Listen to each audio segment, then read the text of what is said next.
The political decisions people make will affect many lives. Many people see politics as the government and the laws being made. While that is true, it's way more complicated than that. I don't know what type of procedure is this. Some of you may be aspiring to positions of leadership in the political arena. And I accepted full responsibility. But the question is, why do you want to lead? It has everything to do with you. Every law that is made will impact many. Sometimes the decisions do affect people negatively. Therefore, it's very important to note that every vote that you cast will either break or make people. Politics with GA brings you the latest political news as well as insight and analysis as we discuss the most important issues that matter.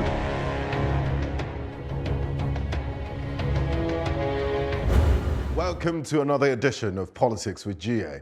In the build-up to the 2019 general elections, the People's Democratic Party in Kogi and Katsina states have rejected the results of the by-elections in Lokoja Kogi Federal Constituency and Katsina North Senatorial Zone held last Saturday. Mr. Sam Ohuetu, the chairman of PDP in Kogi State, stated this at a news conference in Abuja on Saturday.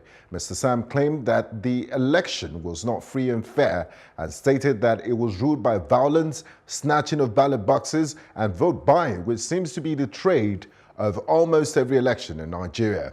The PDP chairman alleged that the appointees and key officials of Kogi State government who were not indigents of voters in the constituency at the period of the voting intimidated and harassed electorate with thugs and personnel of security agencies. Are we ever going to have elections in Nigeria that are not marred with accusations?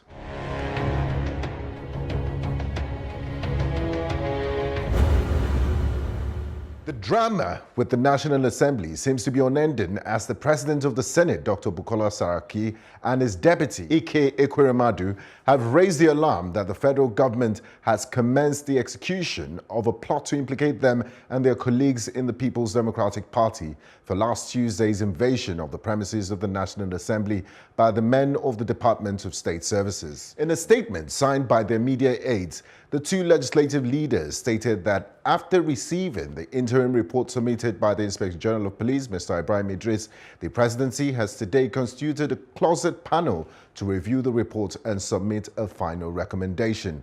Meanwhile, the national chairman of the All Progressive Congress, Mr. Adams Ashomale, has called for the impeachment of the President of the Senate, Dr. Bukola Saraki, on the grounds that he no longer has the moral and legitimate ground to occupy that position as a member of the minority PDP.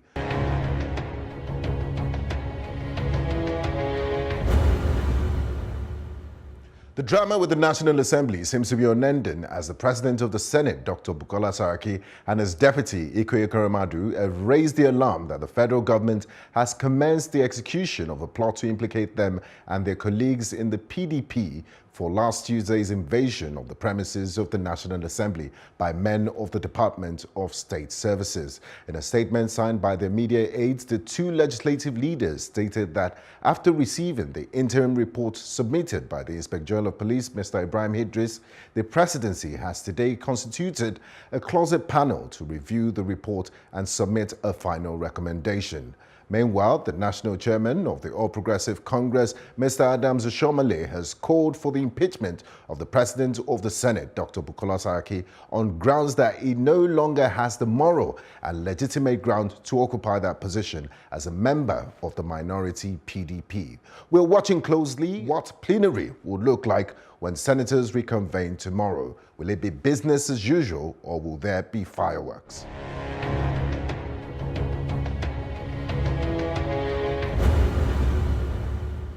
The All Progressive Congress caucus in the House of Representatives has called for a thorough investigation into the invasion of the National Assembly complex. Armed operatives of the Department of State Services had invaded the complex on Tuesday, blocking the entrance for about 7 hours. It's not clear why the siege occurred, but the agency's Director General, Mr. Lawadara, has since been fired over the incident.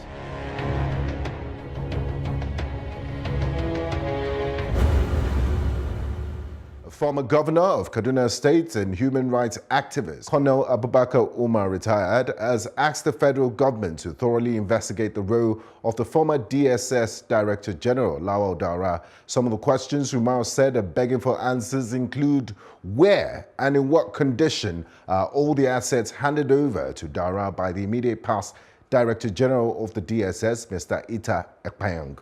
What are the reasons why Daura deployed the DSS operatives and prevented the EFCC personnel from searching the residences of Ekpayong and former Director General of the National Intelligence Agency, Ambassador Ayo? And why did he continue to ignore court orders allowing several people detained by him to be released on bail? I spoke to Professor Konyinsola Ajayi, a senior advocate of Nigeria, on the legal implication of the invasion and other matters. The APC National Chairman, Adams Oshiomhole, on Friday said that he has called on senators to impeach Senate President Bukola Saraki, Dr. Bukola Saraki. He said he has no moral and legitimate grounds to occupy that position. As a minority member, now that he has decamped to the PDP, we've often heard two-third majority to impeach. You need a two-third majority. What is the true position of the law on the two-third majority needed for impeachment proceedings? Is it two-third of members present, or is it two-third of the 109 senators? Right.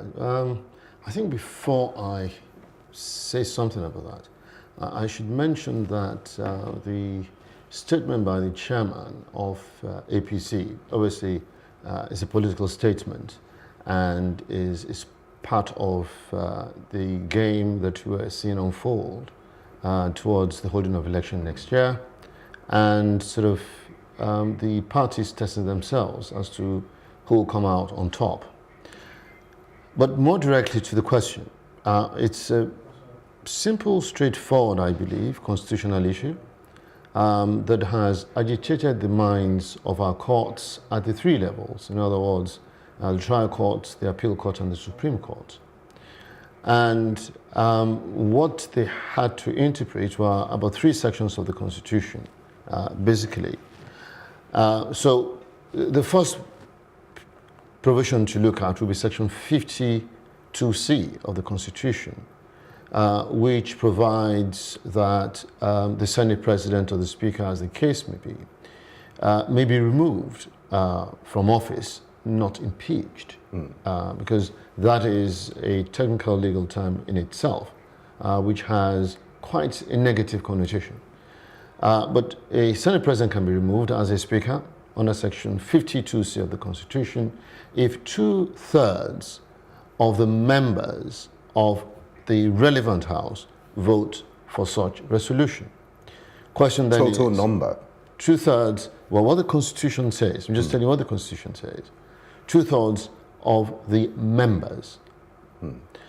Then we jump to section 54 of the same Constitution, which provides for a quorum of the Senate or the House, which would be the starting block.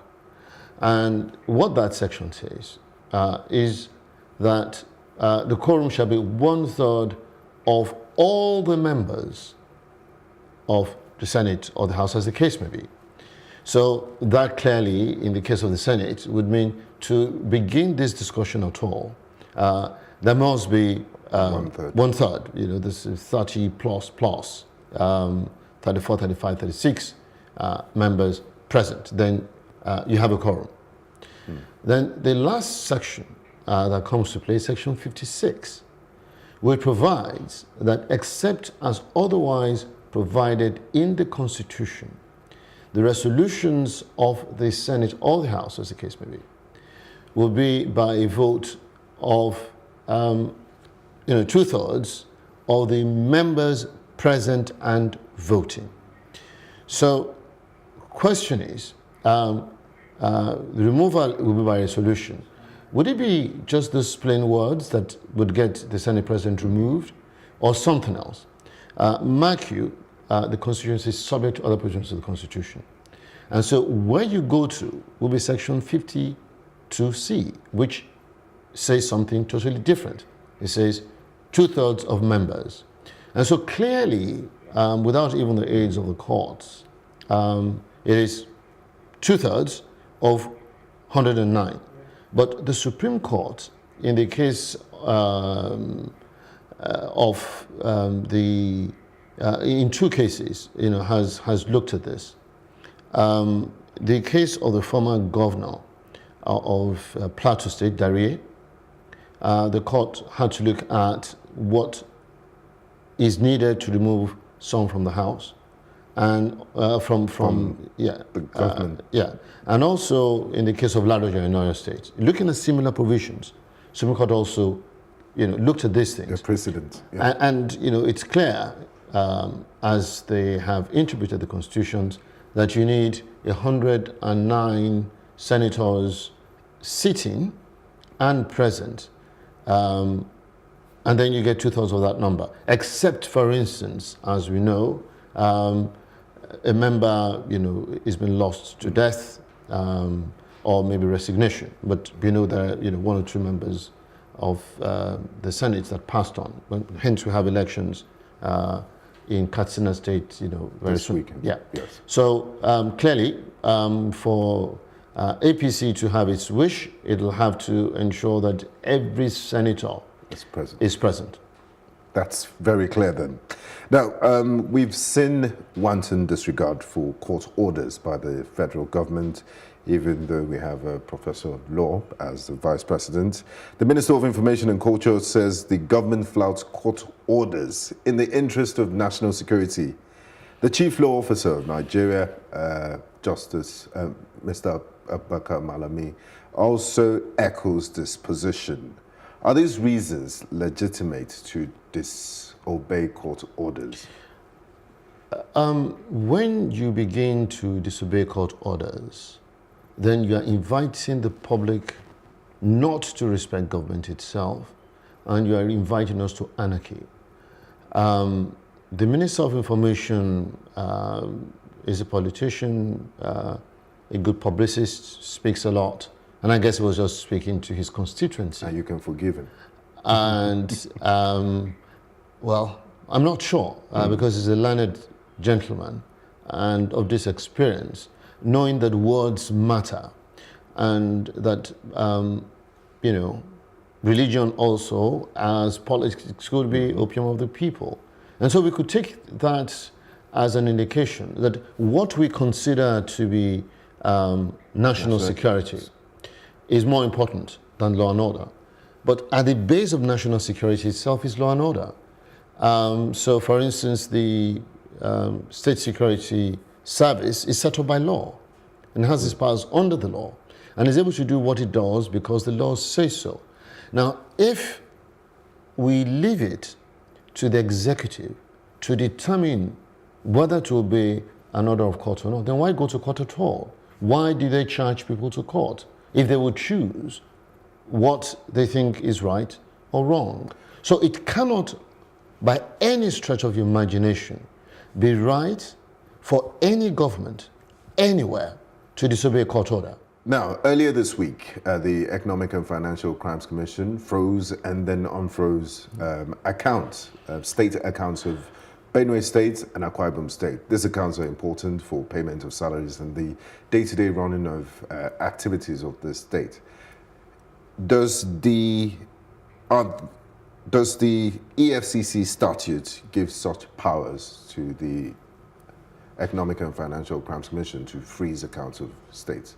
I think clearly not. EFCC is a creature of statute, and everything it does is subject to that statute. That statute itself is subject to our Constitution. So the starting point is not even EFCC Act, it's the statute. And our statute creates a federal government where state governments are themselves sovereign. Our Constitution creates consolidated accounts for the states as it does for the federal government. So you have a federation account, consolidated revenue fund for the federal government, you have a consolidated revenue fund for the state government.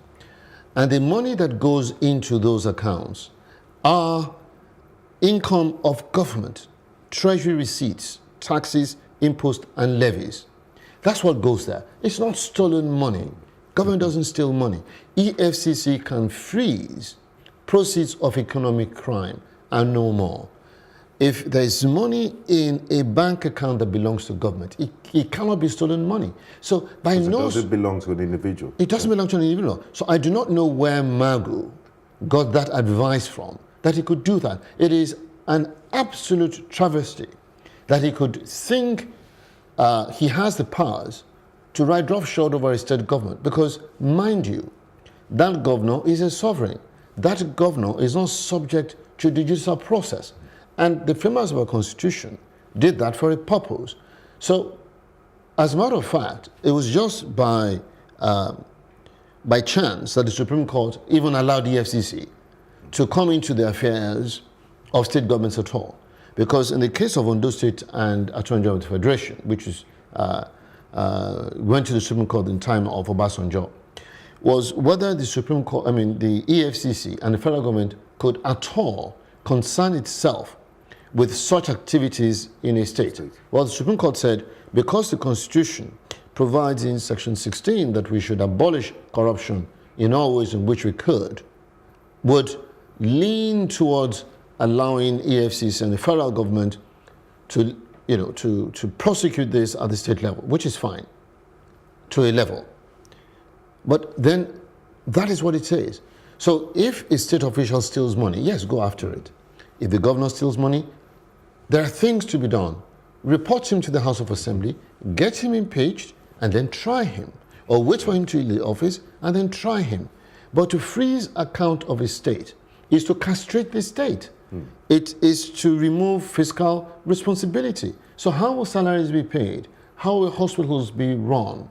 How will state security itself be assured? So, I think it's terribly bad and very sad. Well, luckily, he has reversed himself, and I hope no one would ever dare do this again. Now, in recent times, we've seen a culture of impunity by the executive arm of government. Case in point, the DSS raid on the residence of judges, Tuesday's siege of the National Assembly, and policemen in Benue State preventing some lawmakers from gaining entry into the assembly complex. What's the implication of this, and how do we ensure that all arms of government adhere strictly to the principles of separation of powers? Well, tough. I hope the acting president continues to display the immense courage that he displayed on Tuesday. I hope he continues to show the leadership and wisdom that came to the fore on Tuesday. And what do I mean? I hope he would cause the IGP to continue to do what it is doing, which is to investigate how this came about. Because this actually could be treasonable felony, which is a serious offense that carries life sentence.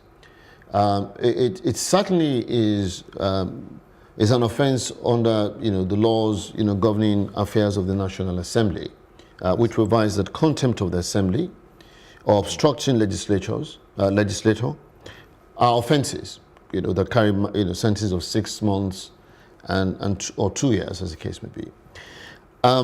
It also entails the crime of encouraging mutiny, because those officers that went to the National Assembly were acting contrary to their duty to protect the Constitution of Nigeria. They took wrong orders. They took wrong orders. They acted contrary to their oath of allegiance, which is mutiny. So those who did that and the people who asked them to do so should be tried. And except they are tried, except this is seen as contravention of Section 1, Subsection 2 of our Constitution, we would not stop it. Coups are stopped because people are tried. If they're not tried, some rogue will try this again. So you believe it doesn't end at the sacking of the SYDG, Mr. Lawal Dara? there should be a trial and those responsible should be brought to book. I hope this is done. Section 1, subsection 2 provides that no one should try and take over a government or any part of it. So what is part of government? The National Assembly is one arm and part of government. Judiciary is one arm and one part of government. The executive is. Now, when we go through history of coups in this country and other places, what do they sack? Only the legislature. Because there would always be an executive, there will always be a judiciary. So that weak link, that body that is sacked always is the legislature. So I can imagine what would happen if we begin to think that we can seize the National Assembly, stop legislatures from working. Usurp powers. Usurp powers, basically. And, you know, we've seen this happen in River State, you know, in the last civilian regime, where the courts were locked up by a governor for such a long time. It's absolute impunity. But we seem to have a culture that doesn't punish bad behavior. People just move on to the next news and distraction. Are there implications for this? Well, the implications for not dealing with bad behavior is replication of bad behavior. The acting president is known to be a very disciplined and principled man. And I think if the evidence is clear, the right thing will be done. Now, it's not his responsibility, mind you, to prosecute. It's not his responsibility to investigate. Now, what he can do, he has done. Sack and ask the matter to be handed to the police to be investigated. So let us see what happens. Let us see whether it will be properly investigated. And if the evidence points to prosecution, let's see what happens. Finally, it's defection season. We've seen a flurry of activities, the cross-carpeting, a gale of defection in the country in recent times. The relevant sections of the Constitution states that there must be some type of polarization, disunity within the party. But we've seen a lot of politicians flout this and defect for personal reasons, very personal reasons. What actually is the position of law on this subject matter, and is it enforceable? Could you take a politician to court for defecting unconstitutionally? Well, people have. So starting with Fedeco and Goni, or Goni and Fedeco. Goni used to be the governor of Borno State. And, you know, it came up in the Supreme Court. And it would interest you to know what the Supreme Court said. It said clearly the act of carpet crossing of politicians for personal gain and personal reason is against the spirit of the Constitution and is absolutely deplorable and terribly bad and is against the political moral fiber of the nation. So they were clear. They say, however, when a party has a division and is split, and you are in a faction that is so small as not to allow you a platform to express your political preferences, you're allowed to join another party. Because the Supreme Court was concerned about the man that is in a party that belongs to a part of it that would not allow him to express himself. So what we're looking at is what is the vision. And in a number of cases, the court have looked at it. There's a Court of Appeal decision, Delta State House of Assembly against Democratic People's Party. But the Court of Appeal, following Goni's case, also said more or less the same thing.